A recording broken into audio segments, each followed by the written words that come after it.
అందరికీ నమస్కారం. మనలో చాలామందిని వేధించే ఒక కామన్ ప్రాబ్లం ఉంది. అదే ఓవర్ థింకింగ్, అంటే అతిగా ఆలోచించడం. మరి ఈ సమస్యకు వేల ఏళ్ల నాటి భగవద్గీతలో ఒక అద్భుతమైన పరిష్కారముంది తెలుసా? దాని గురించే ఈరోజు మనం మాట్లాడుకోబోతున్నాం. ఇంకెందుకు ఆలస్యం, మొదలు పెడదాం. ఒక్కసారి ఆలోచించండి, మన శక్తిని ఎక్కువగా హరించేదేది?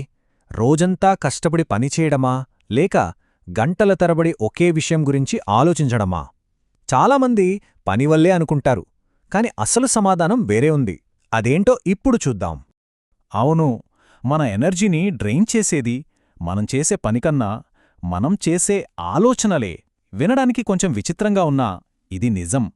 అసలు ఈ ఆలోచనలు మన శక్తిని ఎలా హరిస్తాయో ఇప్పుడు వివరంగా చూద్దాం. మనందరికీ ఈ ఫీలింగ్ బాగా తెలిసే ఉంటుంది కదా.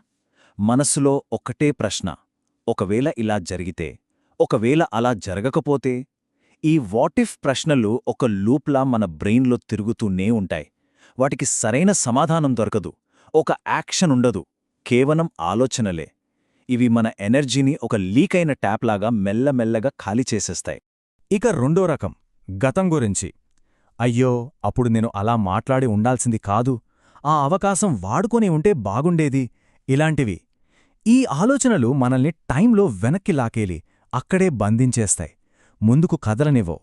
దీంతో మన మెంటల్ ఎనర్జీ మొత్తం అక్కడే వేస్ట్ అయిపోతుంది. సో దీన్ని బట్టి ఓవర్ థింకింగ్కి మనం ఒక కొత్త డెఫినిషన్ ఇవ్వచ్చు. ఓవర్ థింకింగ్ అంటే సింపుల్గా ఎక్కువగా ఆలోచించడం కాదు. చాలామంది అదే అనుకుంటారు. అసలైన ఓవర్ థింకింగ్ అంటే ఎటువంటి యాక్షన్ లేకుండా కేవలం ఆలోచిస్తూ ఉండిపోవడం. యాక్షన్ లేని ఆలోచన, అదే మన ఎనర్జీని మొత్తం పీల్చేస్తుంది. ఈ రోజు మనం ఫేస్ చేస్తున్న ఈ సమస్యకు వేల సంవత్సరాల క్రితమే భగవద్గీతలో ఒక పర్ఫెక్ట్ ఎగ్జాంపుల్ ఉంది. అదేంటో తెలుసా? కురుక్షేత్రంలో అర్జునుడెదుర్కొన్న మానసిక సంఘర్షణ. ఆ కథ మనకు చాలా నేర్పిస్తుంది. ఒక్కసారి ఆ సీన్ ఊహించుకోండి.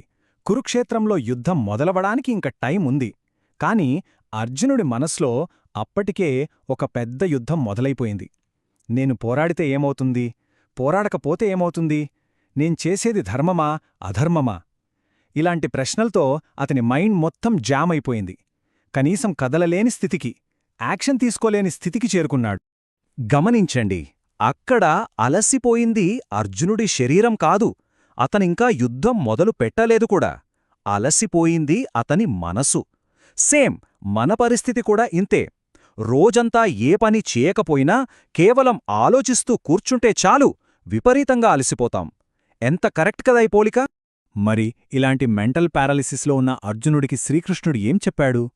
ఆయన చెప్పిన సొల్యూషన్ చాలా అంటే చాలా సింపుల్గా ఉంటుంది, కానీ దానిలో చాలా లోతైన అర్థం ఉంది. అదేంటో ఇప్పుడు చూద్దాం. కృష్ణుడు సింపుల్గా ఒకటే అన్నాడు, అర్జున, నువ్వు ఆలోచించాల్సింది చాలా ఆలోచించావు. ఇప్పుడు ఆ ఆలోచనలో ఆపి ప్రస్తుతం చేయాల్సిన పనేంటో దానిమీద దృష్టి పెట్టు. చూడండి, ఎంత పవర్ఫుల్ స్టేట్మెంట్ ఇది. ఆ అనంతమైన ఆలోచనల చక్రం నుంచి బయటపడి ఇమ్మీడియట్ యాక్షన్ వైపు మనసుని తిప్పమంటున్నాడు.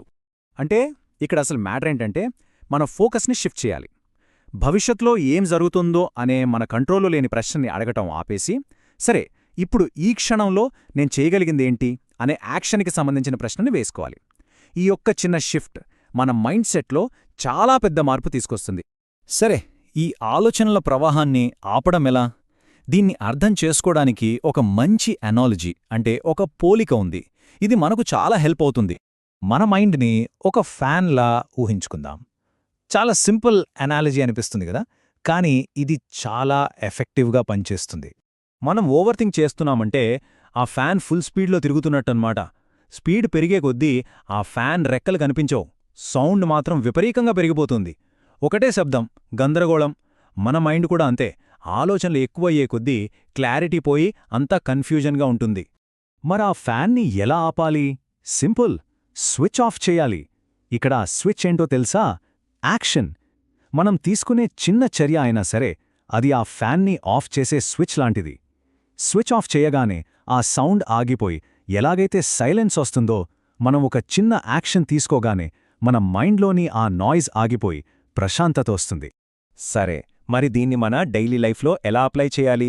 దీనికోసం ఒక సింపుల్ 3 స్టెప్ రూల్ ఉంది. ఫస్ట్ స్టెప్, గమనించడం. అంటే ఒకే విషయం గురించి 3 సార్ల కన్నా ఎక్కువ ఆలోచిస్తున్నానేమో అని మనల్ని మనం గమనించుకోవాలి. Second step, ప్రశ్నించుకోవడం. ఓకే, ఈ సిచ్యువేషన్లో నేనెప్పుడు తీసుకోగల అతి చిన్న యాక్షన్ ఏంటి అని అడగాలి. ఇక మూడో స్టెప్ ఆచరించడం. ఆ చిన్న పని ఏదైతే అనుకున్నామో దాన్ని వెంటనే ఆలోచించకుండా చేసేయాలి. అంతే. రైట్. సో ఈ మొత్తం డిస్కషన్ నుంచి మనం నేర్చుకోవాల్సిన అసలైన సూత్రమేంటి? గీత చెప్పే ఆ కోర్ ప్రిన్సిపల్ ఏంటో చూద్దాం. దీన్ని మనం ఎనర్జీ ఈక్వేషన్ అని పిలుచుకోవచ్చు. చాలా సింపుల్. మన ఆలోచనని మనం యాక్షన్గా మార్చినప్పుడు మనలో ఎనర్జీ పెరుగుతుంది. అదే ఆలోచనని యాక్షన్గా మార్చకుండా కేవలం ఆలోచిస్తూ ఉంటే మన ఎనర్జీ తగ్గిపోతుంది. అంటే యాక్షన్ ఎనర్జీని క్రియేట్ చేస్తుంది, యాక్షన్ లేకపోవడం ఎనర్జీని డ్రైన్ చేస్తుంది. ఇది చాలా చాలా ముఖ్యమైన పాయింట్. ఓకే, ఓవర్ థింకింగ్ని యాక్షన్తో ఆపొచ్చు అని అర్థమైంది. బాగుంది.